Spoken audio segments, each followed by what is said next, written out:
we're back. Yep, another episode of Rinse Due. Yeah, clap it up. And today we have a very, very, very, very special guest. From NorCal, Destiny Rogers, man. Clap it up for our first female artist. So this is huge for us, man. Pulled up with the Bears jacket on. I know, Representing. I had to come represent. I'm not obviously from Chicago, but my dad's from Chicago, and I actually was just in Japan, and they had this like starter jacket. That's fly. I ain't gonna lie. You got some swag on you. Like $30. In Japan, I want to go shopping out there. You have to. Man. So I got this at like a vintage store. Yeah, they would. That's at least 120 out here or more. No, for more, sure. more. Yeah. But appreciate you. That's clean. Thanks. How you doing today? I'm doing good. It's been a long day, but I'm happy to be here. Yeah. Looking forward to be on this platform and just talk. I love sit down conversations. So. Yeah, man. Everything we watch, everything I've been learning about you, I love it so far. So just thank you for coming on, and we appreciate it most definitely. Of course. So just to jump in a little bit, you're from Lodi, California. Yeah, no one knows where it is. So there's a Lodi, California, and there's also a Lodi, New Jersey. So some people are like, "Yo, you're from Jersey," and I'm like, "No." I'm like, "There's two Lodis, but I'm from Northern California. It's like a super small town. It's a wine country." And it's like near like Sacramento. It's considered Central Valley. People you won't consider it the Bay though. Quite not, right? Bay. It's not the Bay. Okay. We stand for that. Like a lot of people think it's the Bay, and the Bay hates when like people in the Central Valley claim that it's the Bay. But we're heavily influenced by the Bay. We're an hour drive away. You know, so that's kind of like the Valley and LA, kind of. You know, yes. Like West Covina. People in West Covina say they're from LA or something. Or the IE. IE gets you real bad. I feel bad for people IE. They be like, I'm from LA. LA people be like, nigga, no, you're not. I feel a little bad for them, man. But you're from Lodi. That's cool. Honestly, I've never heard of it until I really started doing a deep dive in you. And all your music videos, you really show them a lot of love where you from. So that's huge. I do. Like, you know, there's not really much that come from my town. I am like considered like the hometown celebrity that really like got up out of there and like followed my dreams. Like I have a lot of my like friends that I grew up with that stayed back and are, you know, like just settling and making a life for themselves there. But there's some people which, you know, I respect that are just like, they just want that chill home, small town, slow pace vibe. But for me, like with my dream, it's like I knew I could not like pursue this here. There's nothing for me here, and LA's 5 hours up the highway. Right. So your dream was bigger than where you from, and that's perfectly fine. You know? Exactly. Do you ever felt like being back home people felt any kind of like resentment or people like kind of hating on you a little bit? I had one person. Yeah. I had one person, but mainly it's I just get a lot of love. But Lodi is also very small to where if I post like me skateboarding on my driveway and people see like the background, they'll know what street it is. So in the beginning, like when I first like dropped my project and I was doing like big things, my mom would like call me and be like, "Hey Destiny, there's like a group of girls outside of the house on the sidewalk. Like I don't want to like walk out and tell them to go because I don't want them to confirm that, you know." My mom lived alone, like right when I moved out, because I lived with my mom. Right when I moved to LA, my mom was living alone for a little bit. So I'm like, damn, like, is my mom's safety? Like, you know, I was like kind of having to worry. So I wouldn't post when I was home, and I still kind of don't. So that's how small it is. But like a lot of like my friends that I see like growing up, I run into them at like the bars and stuff, and like we catch up then, and they're obviously super supportive. I've only had just one bad encounter where another person's insecurities, like, oh, you switched up, like, and I'm just like, girl, I'm literally doing me, and you're just mad that, like, you chasing your dreams. Yeah. Exactly. And there was one, and that was just, like, one person, and I was like, wow, like, that's really sad. I feel bad for you. Yeah. But, no, I mainly just have, like, a lot of love and support from my hometown, which is amazing. Really good. Yeah. And you did it at a young age, if I'm correct, right? You first got discovered, like, not discovered, but you always been putting out music on your YouTube, and then I want to say, was it your senior year of high school is when you, like, really got that phone call, like, come to LA, like, you like your music. Yeah, like, I started in church when I was 13. My dad was worship leader, and so I grew up around music, like in the household. My dad plays like piano and drums, and I was just always listening to music. My dad always had music playing. My mom always had music playing, and I was a church kid, so I grew up like going to church every day, not even just Sunday, but I was there Tuesday for worship Bible practice, study, Wednesday for Bible study, Thursday for the men's group, Friday for the women's group. You know, I was there every day. So I was just around it, and I naturally just picked it up. My dad was like, "Oh my gosh, like my daughter like is, you know, getting into music." So he was stoked because he was like, "I can get her to lead worship with me." Yeah. And so that's what it came to be. I started leading worship with my dad at from 13 to 16. Wow. But obviously doing my own songwriting in my room, the secular stuff. Still wasn't sure how my dad felt about that. My mom was all for it. My mom was like, "Go chase your dreams, girl." Like my mom was like, "Go do it," you know. That's dope. But yeah, so when I was 16, I was like a junior in high school. I was like, okay, like, you know, I'm getting like invitations from school to like go visit college campuses, and like I just could not see college in my future. Like after I graduate high school, that's it. I'm done with school. Like I hated school. I feel you, girl. I hated school. I just wanted to do my own thing. I hated test day. I'm just not a bookworm either. Like I just wanted to be free, and I knew college wasn't in the works for me, so I was like, I really got to go for this. So I was 16 and started writing my own stuff. Told my dad like, "Yo, like, I'm writing my own things, and you know, I'm just writing. I'm influenced by Ed Sheeran, Justin Bieber, Tori Kelly at the time. Some great artists. Like Ed Sheeran and Tori Kelly were like the main ones because they also played guitar, and I play guitar and sing, and that's how I liked writing my music. And yeah, just started doing that, and then I turned 17. I'm a senior in high school now. At this point, I'm recording covers and putting them on SoundCloud. I'm also recording YouTube videos, so I'm doing like Khalid, Ed Sheeran, all those covers. And what started like my journey here in the industry was through the Stereotypes. Big production company, produced for like Bruno Mars and Justin Bieber, and Cardi, and then they had this new record, Kehlani, Back and Forth. So they did all Bruno Mars stuff, correct? Majority? Most of it, yeah. So Grammy Award-winning producers, and at the time they found me. That's what I like was poppin', and they produced that one, and that was my favorite record. So I was like, oh shit! I'm like, these are the guys from that produced my favorite song. Like I gotta meet these guys. And funny enough, they had a studio in Santa Monica. So so I told my mom.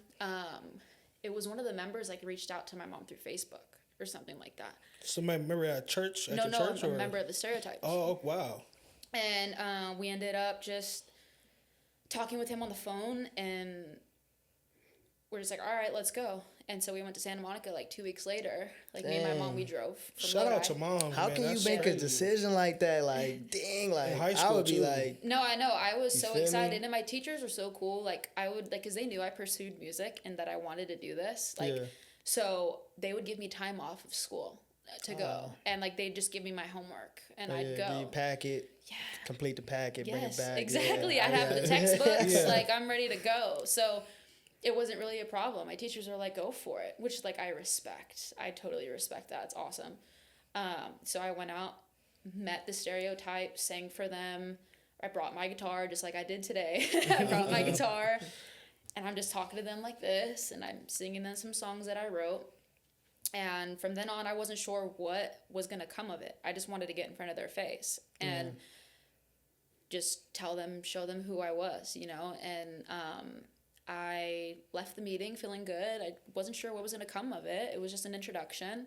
On the call back, because we were actually staying in Burbank, and on the drive back from Santa Monica to Burbank, we get a call from Jeremy from the Stereotypes. He calls my mom, and he's just like, yo, we actually really love Destiny. Like, how often can she come out here? Like, we know she's in school. And so we ended up just thinking of a schedule, like, yo, like, let's bring Des out here once a week, Monday through Friday, like 1 week out of every month. Yeah. And so that next month, I come to LA. I work for a full week with writers, which was new for me. And then I was also excited too because I think I had like 3 months of school left. So I was like, I'm about to graduate, and then I could build this thing and then move here, like right when I graduate. And so got like a good bundle of like 10 songs that were like fire. So I was in Lodi actually working at Starbucks, and I was also a waitress at a winery. So I was working 2 jobs. You working? Yeah, I was working 2 jobs. Actually 3, because my dad is a hearing aid specialist and like optometrist, and so he has his own like little tiny like office space there. And I was the front desk receptionist for like 3 days out of the week, so I was like always working, and I was ready to stop and move, and so I'm over here putting in work in Lodi while they're like taking my records to like Interscope and RCA and Columbia and Capitol and shopping me. And RCA was like, we want to meet her. So RCA flew me and my mom out to New York. I met up with Stereotypes out there. And it was a great first like record label meeting. And then they took me to more. And then this time I'm already 18. And it didn't take too long to make a decision that RCA was the one. So literally moved to LA in January of 2019. I had signed my deal, moved to LA mad quick at 19 years old by myself. That's scary, kind of. But it's so scary. No, but congratulations to you though, because a lot of kids would take that leap of faith. Man, what? Because and then especially working with somebody on the Stereotype level where they seen Bruno Mars, they seen it all really. Yeah. And then they believe in you, so it's kind of like pressure, but still like the confidence. Like, okay, they believe in me now. I gotta go out there and do my own thing. No, exactly, and I always knew it would happen. I've had dreams of this since I was a kid, like.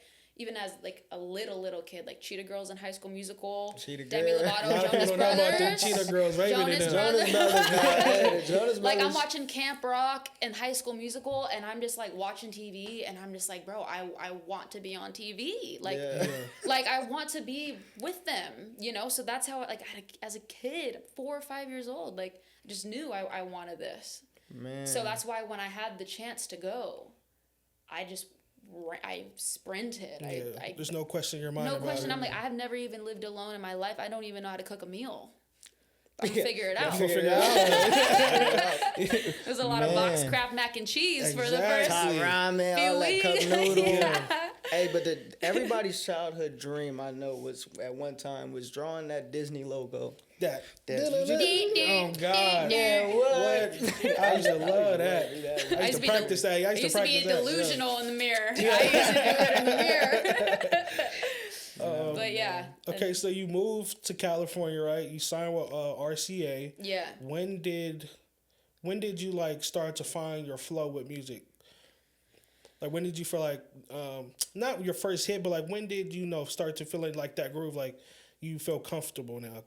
Well, I feel like I've always felt comfortable. I think I feel comfortable doing like all types of music. Like if I want to be a pop girly, I could sing a pop song. If I want to be R&B, I could go crazy with the runs and the backgrounds and I can go crazy with that. Yeah. But also like I grew up listening to rap too. So like I was always rapping Nicki Minaj. Like I was always rapping. So it's like that was a thing that I think producers struggled with because they like were like, yo, God, like she sounds good on everything. Like, but we can't, what do we do? Because it was like, yo, we don't want to put out records that all sound different. Like, we know she sounds good on this piano ballad. We know she sounds good on this Spanish song. It was so hard to find. But for me, I'm still young and learning, right? For me, I'm just like, well, let's just put them all out. Like, I like the songs, But it's like, no, like, you need your brand and your own lane. And we got to sound different from Bieber and Kehlani. It's got to be Destiny Rogers. And so, we just put out music, obviously, with being with a major, there's like 20 people that you gotta like run these records through, and like and they all gotta clear them before. Big Dog says. That's frustrating, huh? Yeah, it is. Because it takes like a year or two to put out afterwards. It's like that's crazy. I'm thinking you just do the song and then all right, this sounds the best out of maybe these 10 songs. Let's put this one out. Let's see what goes. Well, no, but I mean, I wish it's easy like that now because everyone's just like independent now. But then it was like she needs a video, she needs headshots, she needs a look, she needs a stylist, she needs the content and everything to back it up, and she also needs some shows lined up to promote these songs. And it's like it's a whole thing. But nowadays it's so different. The industry's so different. Like everyone's independent and just dropping music like every 6 weeks. Right. TikTok blowing up songs. Yeah, it's just so different now. But like I've always been in my own flow, and I think it obviously as an artist it changes. Like I get certain inspiration from different things, different genres, different people. Like it's just always changing. Like, but I'm always in like that flow state all the time. Right. Yeah. So how did Tomboy come about then? So Tomboy, I was in that flow state, and that was actually one of like the first songs that I wrote with Stereotypes. I was 18. I didn't even live in LA yet. This was like one of those this weeks. Was before you even moved. Yeah, this was before I even moved. That's why it took so long, to come out. So like, I did Tomboy with my girl Whitney Phillips, and we were writing just like love songs and like all this other stuff. But the one thing that I haven't talked about was like my who I am as a tomboy. Growing up a tomboy, I grew up a skateboarder. I had all my friends were dudes. I was always at the skate park. I would have beat you in skate back in the day. Back in the day, but how about now? Back in the day, I would have beat you in skate. I can hit a kickflip in these docks right now. Nah, we gotta see that. Double we gotta kick. see that. I'm like, skateboards, please. You're a skater, dude? Mini ramp in here. Let's get a half pipe in here. Nah, you can't goddamn skate, dude. I was doing it. Man. I'm telling you, Tony Hawk had all the video games. I had all the skate 2, skate 3. I had the game. What? Yeah, but no. So I was always skateboarding, and that was always something that stood out to people. Like what was that I was like a tomboy, and like out of like all of like my homegirls, like they were all girly, and I was just the one who had my hair in a ponytail, and I'm in jeans and a tee. You know, like I always stood out, and it was always a little bit something I was insecure with, like growing up too as a little kid. I didn't like when people called me tomboy because I felt like it had this like negative like stigma to it. Yeah, like a negative meaning behind it. But as I got older, around that time when I was creating, I like embraced who I was, and I loved being different, and I know there's a lot of people like me. So let's talk about it. You know, like let's talk about this. Let's talk about, you know, I'm a girl's girl. I'm a boss in a man's world. Like I can pick and roll pass like in basketball, but then I could hit a ballerina twirl. You know, these are literally the lyrics. Like I could do both. You could do it all, really. I could do it all. Right. And it's awesome.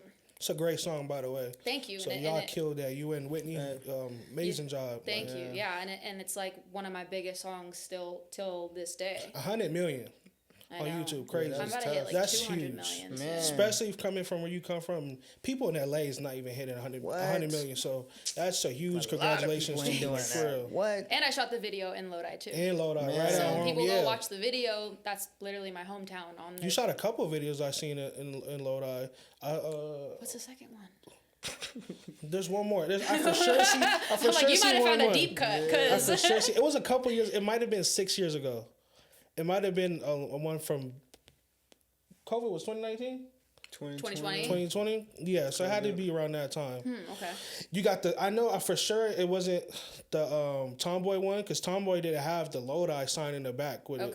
I want to say, were you visiting like your childhood, like you were touching stuff and it was bring back a memory from your childhood? That was a set. Oh, that wasn't the real thing. Okay, but it was y'all got me there. It was supposed to replicate that. Yeah, I thought she was back home. I was like, oh no, we have budget now. So yeah, okay. I'm like, that was a set. No. Okay. But that was the point though. So I'm glad that message came across. Right. Oh, that's good. I know a lot of people. I know of like being from like a small town, watching the videos, people back home, it probably brings them like feel like that home, like okay, you showing them what Lodi is all about, you know what I mean? Like, they love it. They love it. Yeah. But yeah, so that's how Tomboy came about, and it's still, I think I get like averaging like on Spotify, I think like 100,000 streams like a week. And it's just still going. Yeah, it's a great song. Like 7 years later, almost. Yeah, it's insane. How did you come from this Christian background, right? And then how did your dad feel about like the music that you were starting to make once you moved? Like you're out of sight, out of mind now. He just has to trust your good out there, right? And then you make Tomboy, which is not even like nothing really wrong with it. You're just showing your boy side, like your Tomboy side, right? And then you start making different songs. How did he feel about that? I think what his thing was my dad is he grew up a very strong Christian religious man in a small town in Illinois. Like they're like education, high school, college, job, marriage, kids, very structured. Yeah. For me, when I told my dad I didn't want to go to college, that alone was like, well, what are you going to do? You know, and it's like, I can be successful and not go to college, school, you know? And it wasn't the fact that I was pursuing music. He loved that I was pursuing music because he loves music just as much. It was just like, I hope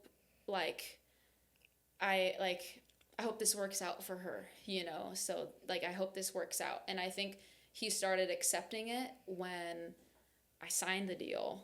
I moved to LA. He saw that I was like, I was making great money that first year because I was touring all over the world.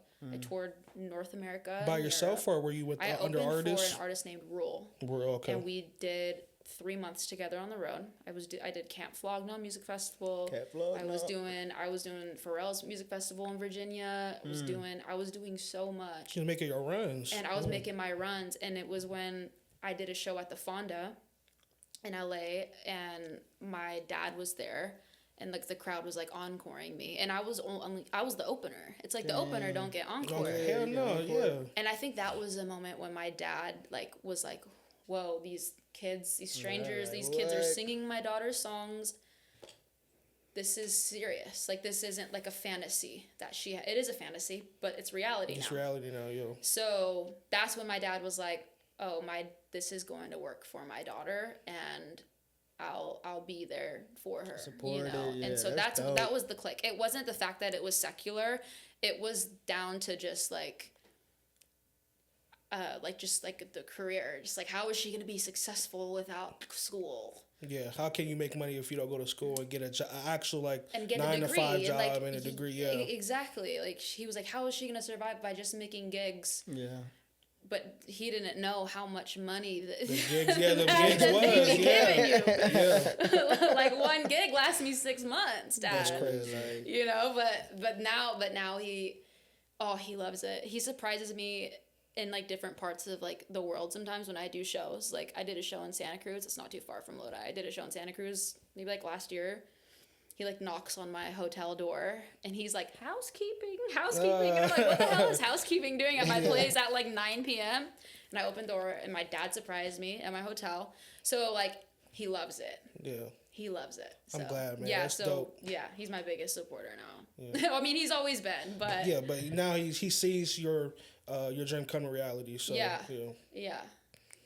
So after Tomboy, was Tomboy hit right away, or did it take a while for it to That's get what I was going? Gonna say. Yeah, well, it hit right away a little bit. Like I mean, it did hit because it was getting tons of playlisting, and also, like it was getting like I was getting tons of cosigns from like celebrities. Like I was getting like I got like a DM from Billie Eilish and like Kehlani, Alessia Cara, Becky G, all these like you don't gotta stut on us now. Yeah. Right? No, but like you want the story? Come on, you want the story? You shilling us with the Billie Eilish. You went off the game. No, it was when Billie Eilish it was when Billie's Instagram account was "Where are the avocados?" Like that was like but that's right when Bad Guy happened. Yeah. Yeah, and so anyway, no, but I think from the playlisting that I got, perks of being signed to a major, it landed in these like celebs like phones, and they're like they can't skip that record. And so I was getting a bunch of cosigns, and then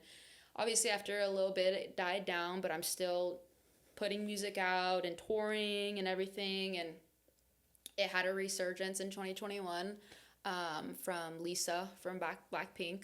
Right. I've been a fan of BLACKPINK for a long time. Is BLACKPINK a band or is that K-pop? K-pop. One of the biggest K-pop girl groups in the world. That's crazy. They be getting on to them, man. Yeah, and Lisa was my bias in the group because she was the tomboy of the group. The tomboy rapper. Mm-hmm. So I always watched Lisa like because she was wearing what I was wearing. You know? Fit your aesthetic. Exactly. I'm like, man, this girl, they're all fly, but I'm like, this girl I can relate to, you know? And so I always was like a fan of Lisa and the group. And then one night I'm in the studio working on some stuff, and it's actually crazy because the day before that, I got a call from my business manager telling me that I was like running low on money, and I only had like enough money for like 3 months like worth of money left. Right. You know, with all my expenses and rent and everything, I have about 3 months left, right? And I was like hella scared, and I was like, oh no, I was like, never had that call before. So I started freaking out a little bit, and you know, I'm still super tapped in with my faith, and I was praying, and I'm just like God, like I need a miracle, because I don't know what I'm gonna do if I run out of this money. I don't have a savings. I don't have nothing set aside. Yeah, my family don't got it. I don't like asking for, you know, I just can't, you know. And so 2 days later, I'm in the studio. I'm just working on something, and my phone starts ringing, and I couldn't pick it up because I was like writing or something. And then I go on Instagram, and my comments and followers are just like being spammed. Flooded. And people are like commenting like, oh, congrats on the Lisa, congrats, like, with the Lisa thing. And I'm like, Lisa? I'm like, my attorney's name is Lisa. So that was like the whole thing, like, Lisa. I'm like, what did Lisa do? I was like, what did Lisa do? And then my best friend calls me, and she's just like, bitch, she FaceTimes. She's like, bitch, look at Lisa. Lisa danced to your song. She didn't let you know? You just found out like, what? No, just posted it. And it's a whole dance choreo of Lisa dancing to Tomboy. It's so, like, I thought it was a TikTok at first, I ain't gonna lie, but it's a whole music video she made. It's a production. Like, your full song from start to end, she was going crazy. Yes. She snapped. Had backup dancers, 3 different fits in the video, 3 different locations. Yeah. She did it. This was a big video. Exactly. And so she used my song for it. There was a credit, obviously a credit at the end. But no one told me. Like no one reached out to my label didn't know. I didn't know. I'm not obviously complaining, but I'm like, holy shit, like I'm already up 2K followers in 30 minutes of this video being out. Wow. Shit. So at that point, I'm like, all right, I'm like, let me try to get a hold of her. You know, let me see if my label can get a hold of her. In the meantime, as I'm trying to get a hold of her, it took a minute. Had Coyle Ray hop on the remix just to kind of give it another boost, something. She snapped too. And she did go crazy too. Yeah, she did. Ray, she snapped. That's like my sis. Like she's incredible. And the fact that fits perfect. Yeah, too. I was about to say it's a perfect match. Honestly, it is, and she's so sweet. So I'm happy it was her. But anyways, I ended up finally linking with Lisa through a friend that knew her. We met over FaceTime. Lisa asked for my number, and then we ended up becoming really good friends. I mean, so now, like, that was like 4 years ago because it was like 2021. Now we're like really good friends. And she's like my big sister. She actually like comes to my shows when she gets the chance. I go to her. She invites me to hers. Crazy. We've been to Tokyo, Coachella. It's like a different type of friendship. No, for sure. Know? Yeah. It's like she's like the type of friendship like I maybe only see her 3 times a year if I'm lucky, but when we do, we just pick up right where we left off. And so she's played a huge part in my career, and now I have like a lifetime like friendship, sisterhood vibe. Yeah, shout out Lisa. Shout out Lisa, man. Cause what? Yeah. I was saying, how do you deal with people negative towards your music? Do you let it bother you, or you just like comments? People in your comments, you know? No, I mean I don't. I mean I might have. felt a little emotional during this one era when I like came out and was telling my story on like my coming out journey and things like that. Like I have a whole album based on that. A lot of just like homophobic, just like slurs and like, oh, she was such a Christian girl and look what the industry did. You know, it's like those people and their name's like Tom and he's like 60 years old, you know, like and I'm like, this guy looks like a fucking idiot. 2 followers. I was just like, no profile. literally. Literally. And I'm just like, you're insane. But it was like, those because it was such like a project that like I poured my heart, sweat, and tears over and like, not only did I have to come out to like the world, but like my family too. So I was also dealing with some like internal drama, like at the time getting their acceptance. So it was just like, I couldn't look at my comments for a while. And I had a social media manager that ran my account for like a couple weeks, just so I could just like focus on like healing. Cause it was like, it was really, really hard.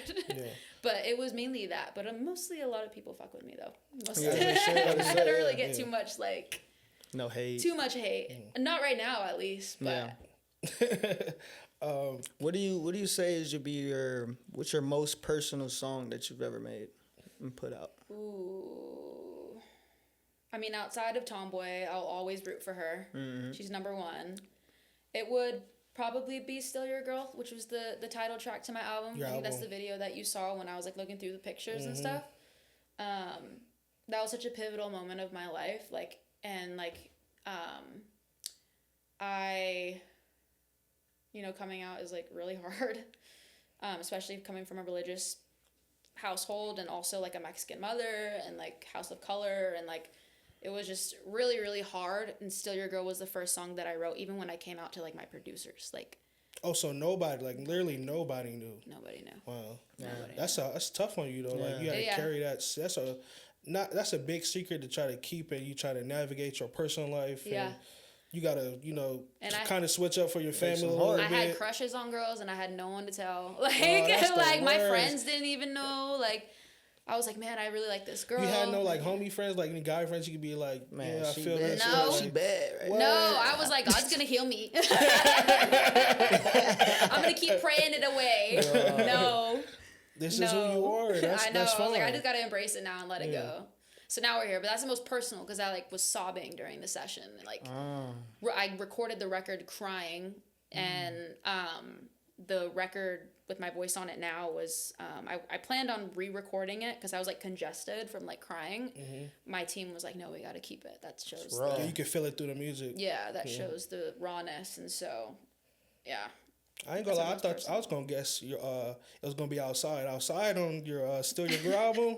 You was talking your shit on that. I ain't gonna lie. I was. That's when I finally moved on from my ex, and like now I'm like feeling good and like popping your shit a little. You had to let her know. You back outside. It's all right. It's okay to pop it sometimes. You doing it? I'm gonna blow up on you. That's a deep cut. That's a deep cut. It could have been a single though too. Yeah. That's what I was hoping would have happened.